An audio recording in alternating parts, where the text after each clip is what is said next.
rien que de la routine. C'est à Paris, un jour de grève, qu'il faut en trouver l'origine. Dans mon bureau, rue de Provence, je m'endormais sur le divan. Et dans la demi-somnolence, j'entendais s'essouffler le vent. Ça crépitait sur la marquise, plus loin une porte claquait. La grêle étendait sa banquise sur les pavés au pied des quais. J'allais respirer l'air du large au métro Cardinal Lemoine. Je pénétrais les beaux orages, des beaux naufrages, des arcanes. Le téléphone s'obstinait de sonner à la réception. Depuis midi, abandonné au vacarme de tous les camions. On m'appelle du Central Europe, au coin de Berne et Leningrad. J'y ai installé une taupe, les jours d'un temps bavarde. Mon bureau donne sur un couloir séparé par une verrière, grâce à laquelle je peux voir jusqu'à la clairière d'Achères. Sur le central, rue d'Édimbourg, menacent les précipitations qui vont au pont de Charlesbourg, prospecter dans les environs. Au mur je voyais sur le plan la poste de rue Saint-Lazare, dans le 9e arrondissement qui bourdonne comme un bazar. Mais celle de la rue d'Amsterdam, celle qui fait corps avec la gare, après l'envoi d'un télégramme, permet d'embarquer d'art. Le train de Londres à Istanbul, c'est une affiche sur un mur. À Saint-Lazare, parmi la foule, je pars à la bonne aventure.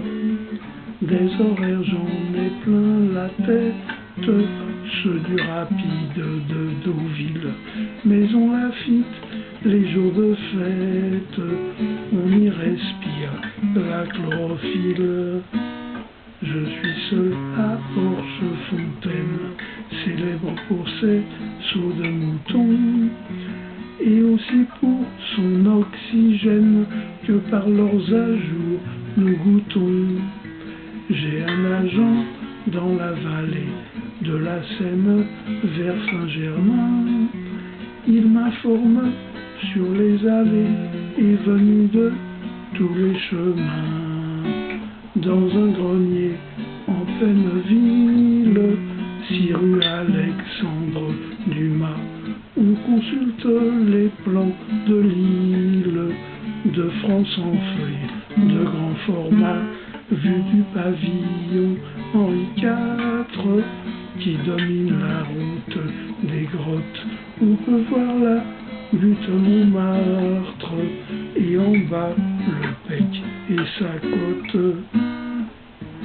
Il paraît que pendant la guerre, les Allemands avaient un QG à Saint-Germain et rue Schnapper, au-dessus des fonds Saint-Léger. Tout le monde en parlait naguère dans le lycée Marcel Robin. Quand les élèves avaient la guerre encore comme principale lubie, je dormais dans la salle d'attente d'un docteur avenu Schellcher. Ah oui, dans les années 50, déjà ces manoirs mettaient cher, des coups de bélier dans les tuyaux m'ont réveillé vers les 4 heures, pendant que dehors tombait l'eau. Quelqu'un purgeait les radiateurs. Je vais déambuler en ville et dans les ambulants postaux, d'autres partent pour l'exil, et moi j'y vais incognito. Je descendais la rue de Londres jusqu'à place de Budapest, avec les parasites des ondes courtes entendues pendant la sieste. Je me retrouve entre deux mondes, celui du jour sur le boulevard et celui de la nuit qui tombe sur la tête des gens bavards. Déjà chez Gibert, les lumières s'allument entre chien et loup, éclairant comme un réverbère la rue devenue un peu floue.